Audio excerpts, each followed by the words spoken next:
جو ہماری طرف بڑھنا چاہتے ہیں ہم اسے راستہ دیتے ہیں۔ واہ واہ واہ، تو صحیح اس کا مطلب یہ ہوا ہم تو مائل با کرم ہے، کوئی سائل ہی نہیں۔ سبحان اللہ۔ اگر ہم کوشش کریں، بڑھنا چاہیں، واہ واہ سیکھنا چاہیں اور اپنی اس کمی کو پورا کرنا چاہیں، یعنی رمضان کے آغاز میں جس موضوع کا آپ نے انتخاب کیا ابتدائی روزوں میں، ARY سے یہ میسج جانا کہ خدا را جس نے قرآن کو نہیں پڑھا وہ پڑھے، جس نے نہیں سیکھا وہ سیکھے، جس نے نہیں سمجھا وہ سمجھے، یہ بہت بڑا میسج ہے الحمدللہ، کیونکہ رمضان اس میسج کے لیے بڑا اہم ہے، کیونکہ قرآن بھی رمضان میں اترا۔ صحیح ہے۔ رمضان کا تعارف کیا ہے؟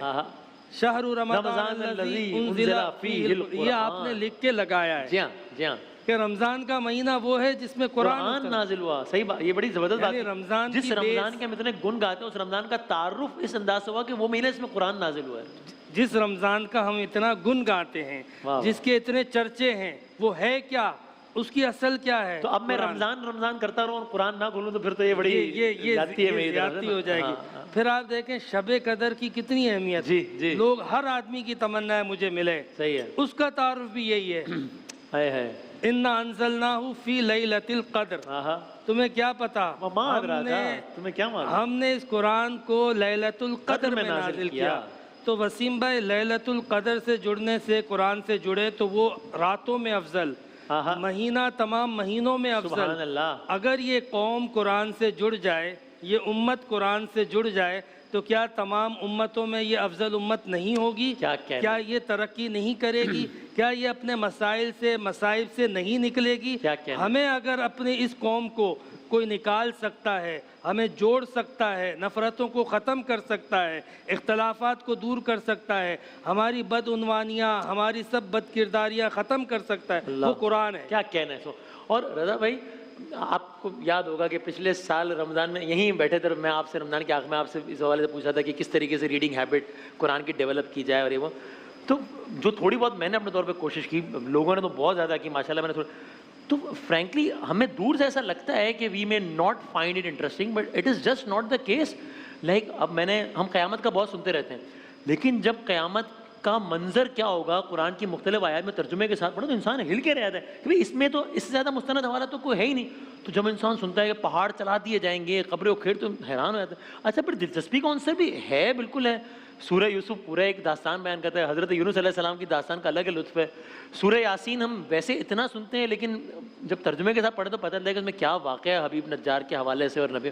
تو اس کا مطلب یہ ہے کہ اس میں انٹرسٹ بھی ہے اور یہ سب کچھ ہے، بس ایک دفعہ خالی تھوڑا سا انیشیٹو لینے والی بات ہے نا۔ بالکل آپ درست فرما رہے ہیں۔ سورہ بنی اسرائیل کے اندر پروردگار عالم یہ ارشاد فرماتا ہے کہ ننزل من القرآن ما ہوا شفاء و رحمہ للمؤمنین۔ اچھا، کہ ہم نے نازل کیا ہے قرآن کہ جو شفا ہے اور رحمت ہے مومنین کے لیے۔ کیا بات، یعنی اگر ایک صاحب ایمان ہے تو اس کو ایک انسینٹیو دیا جا رہا ہے کہ دیکھیے ایک انسان بیماری کا وہ سامنا کرتا ہے، بیماری جسمانی بھی ہوتی ہے، بیماری روحانی بھی ہوتی ہے۔ صحیح ہے۔ پروردگار عالم نے علی الاطلاق یہاں پر کہا ہے کہ اگر ایک انسان قرآن مجید سے استفادہ کرتا ہے تو اس کے نتیجے میں اس کو شفا بھی ملے گی اور وہ رحمت کا مزید حقدار ہو جائے گا۔ سبحان اللہ۔ یعنی اگر آپ غور فرمائیے تو عمومی طور پر بھی انسان رحمت پروردگار سے استفادہ کر رہا ہے، اس کی رحمانیت، اس کی ربوبیت، وہ عالمین کا پالنے والا ہے۔ بے شک، مگر کچھ خصوصی رحمتیں ہیں کہ جو پروردگار عالم انسان کے شامل حال کرنا چاہتا ہے، اور اس کا وسیلہ اور ذریعہ یہ کتاب ہے، قرآن مجید ہے۔ اور اس کے اندر دونوں چیزیں کہ اگر ایک انسان ہے روحانی اعتبار سے شفا یاب ہوتا ہے، حسد سے دور ہو جائے گا، غرور سے دور ہو جائے گا، لالچ اور طمع سے دور ہو جائے گا، اور اس کا نتیجہ یہ ظاہر ہوگا کہ وہ ڈپریشن سے دور ہو جائے گا۔ جب وہ ڈپریشن سے دور ہوگا تو اس کے جسم پر بھی بڑے مثبت اثرات نمودار ہونا شروع ہوں گے، نمایاں ہونا شروع ہوں گے۔ وہ ایک ہیلدی اپنے آپ کو فیل کرے گا، اس کا ذہن، دماغ، اس کی روح، اس کا نفس، اس کے اندر واقعاً ایک صحت کے اثرات ہیں کہ جو نمایاں ہوتے ہیں۔ یہ ڈیفینیٹلی آپ غور کیجئے، یعنی جس طریقے سے بھی آپ نے کسی صاحب کا تذکرہ کیا اور وہ سورہ رحمان کی بات آئی، اگر آپ خالی یعنی ایک تو میسج کے حوالے سے، مگر جس طرح سے مفتی صاحب نے ارشاد فرمایا، اگر آپ خالی اس کا ایک ردم دیکھیں کہ الرحمن علم القرآن خلق الانسان علمہ البیان الشمس والقمر بحسبان، یعنی یہ اگر آپ دیکھیں ردم، رائم جو اس کے اندر موجود ہے، باوجود یہ کہ شعر نہیں ہے، جی ہاں شعر نہیں شاعری نہیں ہو رہی ہے جی یعنی پیغمبر اکرم کے حوالے سے صراحت کے ساتھ کہا گیا کہ وما علمناہ الشعر وما ينبغي له، کہ ہم نے آپ کو شعر نہیں سکھایا اور یہ آپ کے شاعر نشان بھی نہیں تھا. ان ہوا الا ذکر و قرآن مبین، مگر یہ کہ تو یا تو یہ ذکر ہے اور یا قرآن مبین ہے.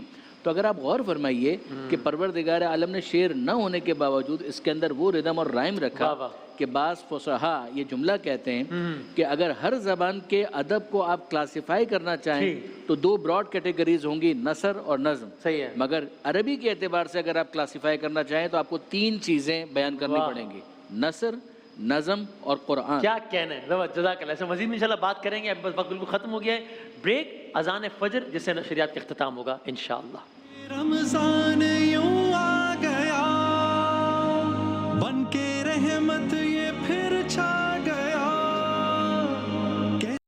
وبصوم غد نويت من شهر رمضان.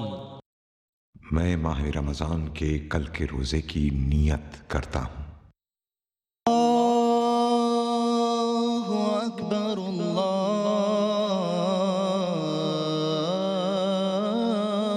اکبر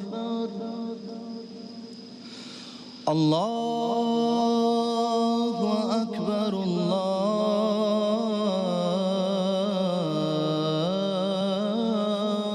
اکبر. اشہد ان لا الہ الا اللہ. اشہد ان لا الہ الا اللہ. اشہد ان محمد رسول اللہ.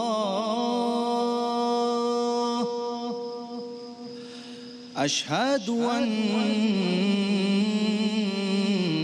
محمد رسول اللہ. حی علی الصلاة،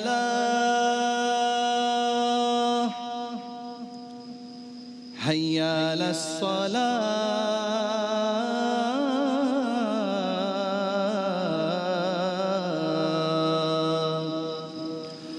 حی علی الفلاح،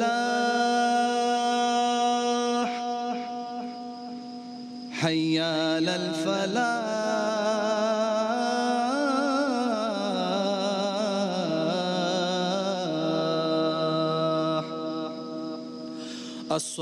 الصلاة خير من النوم، الصلاة خير من النوم. الله أكبر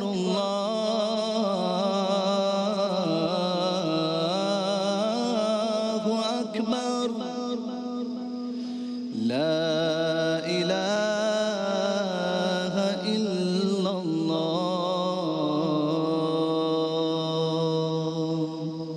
اللهم صل على سيدنا ومولانا محمد وعلى آل محمد وبارك وسلم وصلوا عليه.